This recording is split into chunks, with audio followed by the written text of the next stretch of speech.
Imagine just driving, minding your business, and getting stuck in a town that you can never leave. This is from Season 1 Recap. This is Boyd. Now you're probably wondering why he's ringing a bell. I call this the dinner bell because if you don't go inside before dark, you're gonna be dinner. Boyd is the sheriff of a town that we call Fromville. We see that upon hearing the bell, the townspeople are making their way home. We also see citizens putting up some sort of rock with carvings. I'm guessing it's for protection. Now we see a character who is drunk as a skunk and put the keys in the wrong car.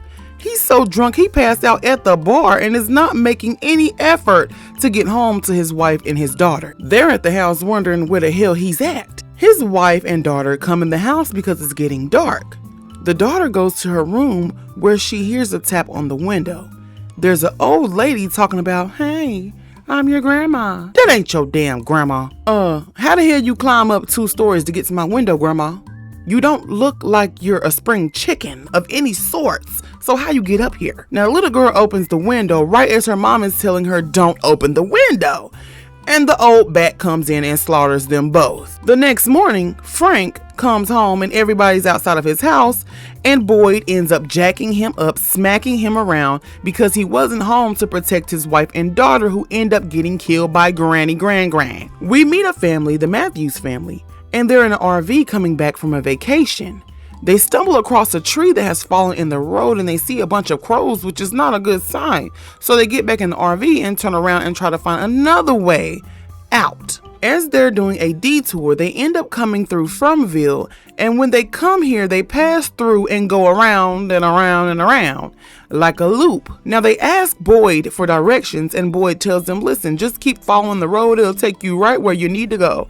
But they end up right back here. The father of the Matthews family, Jim, decides to go back the way they came, but the opposite way, which leads them to encounter another car, and they end up wrecking. One of the passengers of the wreckage has made it back to Boyd and Kenny, which is the sheriff and the sheriff deputy. Now he tells them that they got into a wreck with the RV, and Boyd heads out to help them. Boyd gets to the wreckage and comes across a man named Jade who is high out of his mind, so he has to handcuff him to the car so he don't go anywhere or do anything stupid. Now he goes and checks on the family in the RV, and it's not looking good.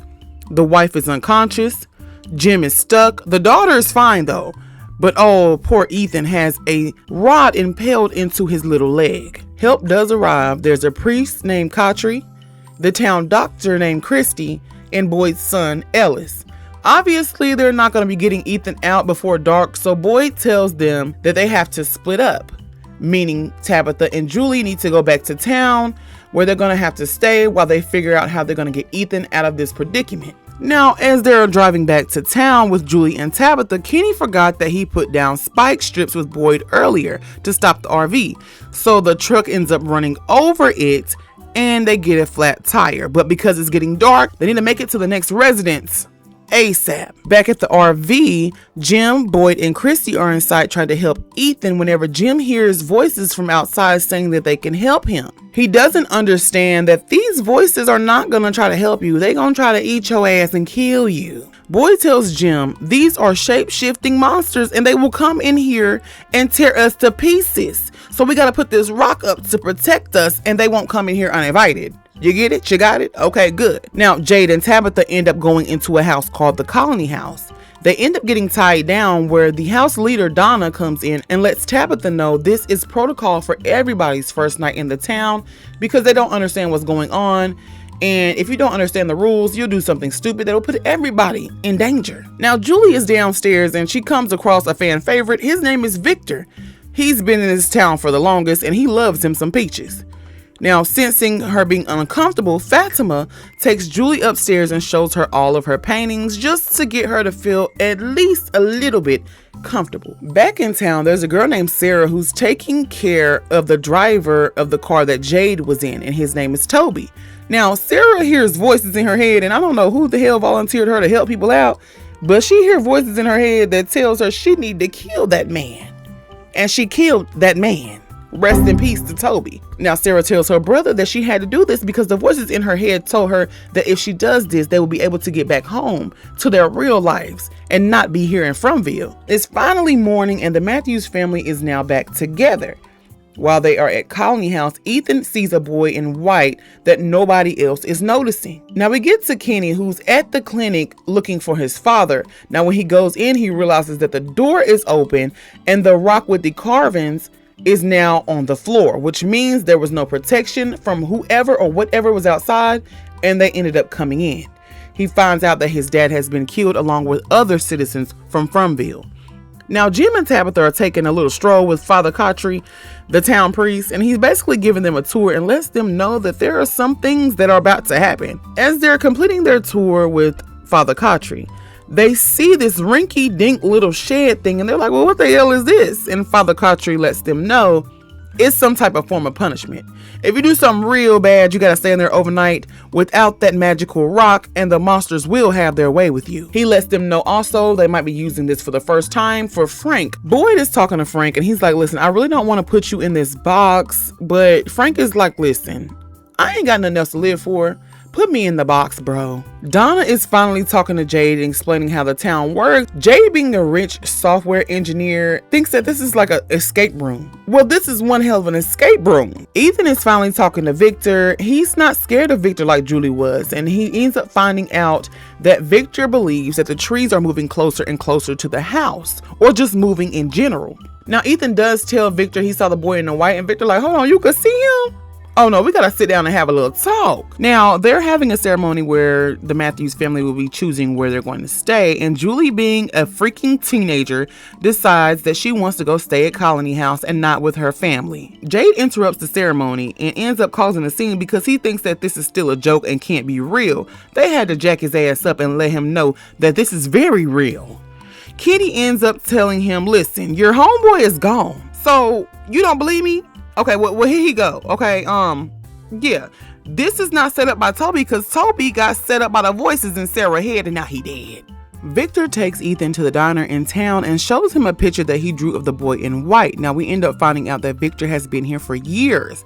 He came to town with his mother and his sister, and the town ended up becoming massacred, leaving Victor to be the only sole survivor of his cycle. Now, while they're talking, Jim comes up and jacks Victor up and says that he don't need to be talking to Ethan no more. Ain't nothing wrong with this man. If you actually sat and listened to what he had to say, you would be asking more questions. Don't try to act like dad of the year now, Jimothy. Now, Julie is having second thoughts about living up in Colony House when she realizes that they share everything, and I mean everything. So she goes and talks to her mom, and she ends up having a meltdown because she knows that her mom and dad are separating and that they're trying to lie and keep this front in front of Ethan, but Julie knows the truth. The reason why Jim and Tabitha ended up growing apart is because they've lost a child. Jim and Tabitha are at the house arguing on the front porch, not even realizing that Victor is sneaking Ethan out the back door so they can go on a trip to get more information about the boy in white. Now, while they're in the woods, Victor shows Ethan a tree that he calls a faraway tree that can teleport things from this tree to any place in Fromville. He demonstrates it by dropping a pebble into the tree and it falls behind them out of the sky. When Jim and Tabitha get into the woods where Victor and Ethan are, they become surrounded by these big dogs. Now, Victor ends up shooting his little pew-pew in the air and the dogs run off, reuniting Ethan with his parents. Now, they go into town to the diner where they're having a conversation with Boyd. While in that same diner, Sarah gets some type of webs on her arms that says kill the boy, which leads to her having a seizure. Victor is outside digging graves and he tells Donna, listen, we need to prepare for something that's going to happen soon because shit ain't adding up around here, so prepare for the bodies to drop. Now, Sarah is still hell-bent on doing whatever the voices say so she can leave the town. So the voices are telling her that she needs to kill Ethan, attempting to kill Ethan, but she ends up killing her own brother instead. They take Sarah and tie her up. Father Cottrey comes and talks to Sarah and basically tells her, listen, you need to prove these voices are real.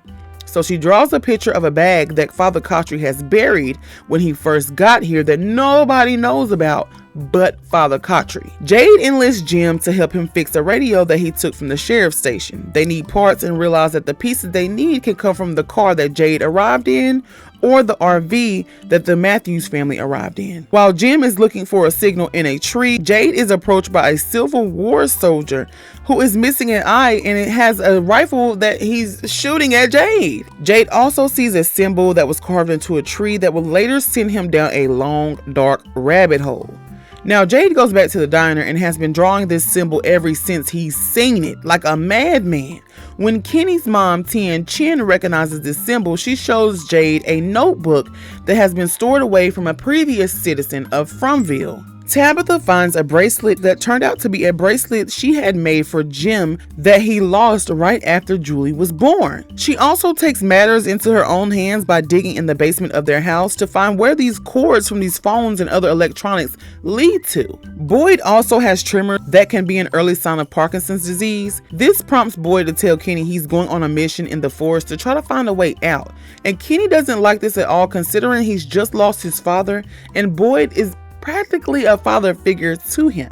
Jade, Kenny, and Tian Chen find a photo of Victor when he was a child in the notebook that Tian gave Jade with the symbol in it. They realize that if anybody here could answer questions, it would be Victor. At the Colony House, they are celebrating Fatima's 1-year anniversary of her entering Fromville.